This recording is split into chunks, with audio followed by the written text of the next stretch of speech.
Recently, I took a trip to Kentucky Kingdom in Louisville, Kentucky. It was a great experience. The park was clean, well landscaped, and the rides were so much fun. However, one clearly stood above the rest, so far to the point where it stood above every single roller coaster I've ridden: Storm Chaser.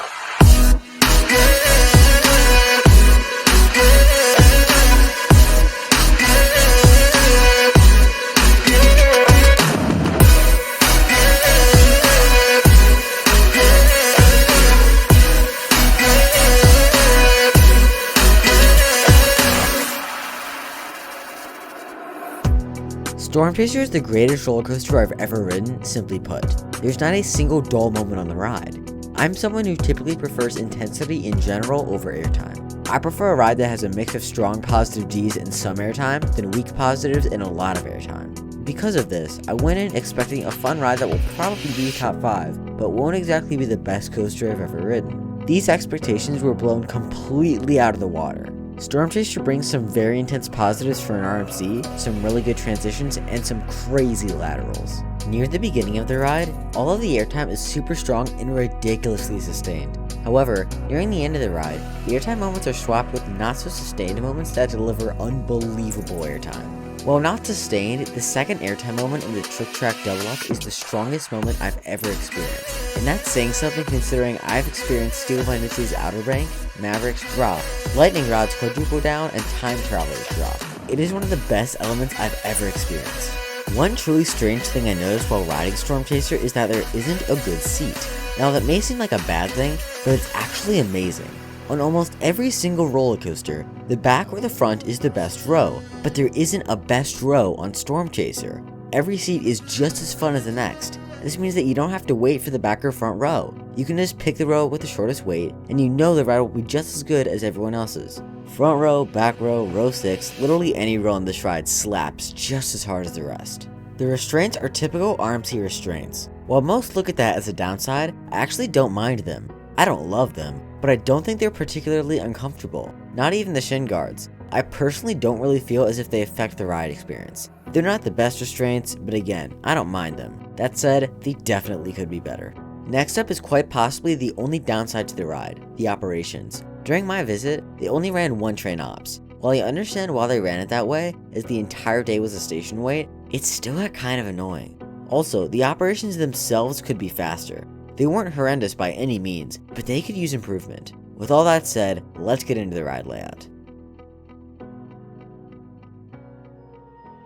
You send your 100-foot tall lift at a pretty decent rate before hitting a super quick left turn towards the drop. Because of how fast the lift chain pulls you up, you get dumped into this turn, and that transition to the left hits you pretty hard. You start banking more and more as you reach closer and closer to the drop until you just whip under yourself. The entire roll is surprisingly smooth, and so is the rest of the ride. This ride is so smooth, and the only somewhat jarring moments aren't rough, as they're simply just intense. During this drop, you get surprisingly strong floater airtime. I've seriously never gotten so much airtime during an inversion. You hit a pretty intense valley and then fly up into a super strong and sustained airtime moment. This moment isn't the strongest on the ride, far from it, but its sheer length makes it unreal. The hill is so steep, and you just fly out of your seat as your body gets dragged all the way down the hill. You hit another good valley and fly into this overbank. This is another moment that you surprisingly get airtime from. You float in 0G as the train rockets around this overbank. You then hit probably the most intense valley on the ride. This is one of those moments where it's hard to keep your hands up. Following that, you hit an off-axis airtime hill. The airtime is super strong, and coming out of the element, there is a jolt where you begin to turn. You don't smoothly begin to turn. You start banking and then you slam to the right as the train darts left. You hit yet another moment of great positives before hitting another off-axis hill. This one is definitely better. Not that the other one is bad by any means, but this one is just so good. You whip to the right in an insane transition, all while getting absurd ejector. But also, this hill lasts way longer than you think it will. You get the initial pop, but then you get whipped all the way down the hill. It lasts like 3 seconds. It's ridiculous. You then hit a super smooth overbank. The profiling is so smooth that it feels like you're gliding right through the air. You then hit yet another incredible hill.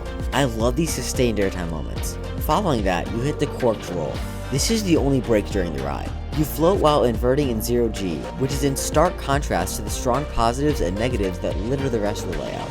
You then curve left into quite possibly the best element ever conceived, the trick track double up. You curve left, curve right, get insane ejector, curve left again, and again get some insane ejector, except it's more insane this time because it's stronger and more sustained. And again, you're on your side and off axis. This element is seriously demented. Following that, you hit the ride's most overlooked element, the double down. Watching a POV, this element looks filler, but oh my god is it unbelievable. The first hill is super sustained and pretty strong, but the second hill, while not sustained, is so strong that it literally hurts. But not a bad hurt, it's good pain. This last round of airtime hills is surreal. The sheer strength of them will leave bruises on your thighs. It's truly incredible. You then hit a helix that seems boring on paper, but you really don't care because the previous airtime has made you feel like you just survived something. This helix gives you a second to absorb all of the airtime that was just thrown at you. You curve out of the helix through a fun overbank and get absolutely insane laterals going into the brakes. Seriously, you rise up and get thrown to the right side of the train. These lateral forces are mind-blowing. You do get some airtime here, but that is completely overpowered by the laterals. You then slide into the final brakes. If I'm on a coaster trip, and I know I won't get too many rides on a particular coaster, I try to ride them from a critical standpoint. I try to process every single element and try to remember exactly what they feel like, as that knowledge is very useful when ranking and reviewing roller coasters. But my problem with Storm Chaser is that it's so much fun that I completely forget that I'm trying to analyze the ride element by element while riding. From the moment I detach from that lift hill and begin to turn into the first drop, all of my thoughts and worries wash away. I've never had so much fun riding a roller coaster in my entire life, and that's truly why I rank Storm Chaser as my favorite. I've never had so much fun riding a roller coaster in my entire life, and that's truly why I rank Storm Chaser as my favorite roller coaster. The key word in that sentence is favorite. Steel Vengeance is probably the best coaster I've ever ridden, but I don't like it as much as Storm Chaser. Storm Chaser is truly one of a kind, and all of the elements blend together to make this perfect ride in my book. Everything about this ride is amazing. Right now, if I could ride any roller coaster on the entire planet, I would choose Storm Chaser. Thank you guys so much for watching. If you're new here, be sure to like the video and subscribe for more content just like this. See you guys in the next video. Goodbye.